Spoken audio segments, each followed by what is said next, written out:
After seeing Antichrist, I could understand why this movie won a special Anti-Award at Cannes Film Festival for its misogynistic views.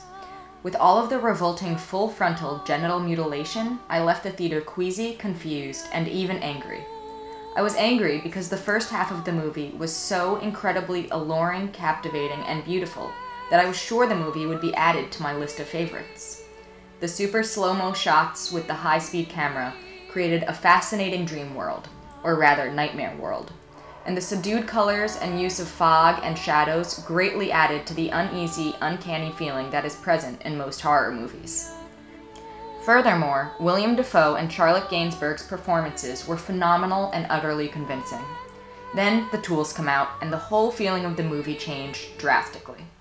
I went from not being able to take my eyes off of the screen to shielding them from the atrocious acts of penis pummeling and clit cutting. Later that night, after my stomach settled down and I had time to digest the movie, I realized something. Is this not the reaction that director Lars von Trier wanted from his audience? Is this not the point of horror movies? To unsettle us, take us out of our comfort zone, and completely disgust us?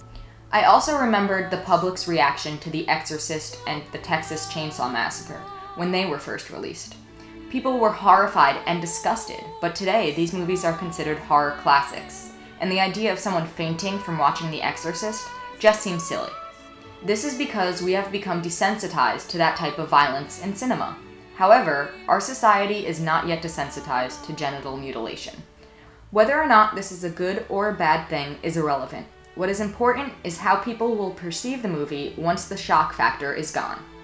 In 2 or 3 decades, will people look at Antichrist in a new or different way because society has become even more desensitized to these images? The fact that this movie was cinematically captivating and held my attention from beginning to end cannot be ignored. It is simply the subject matter that turns me off.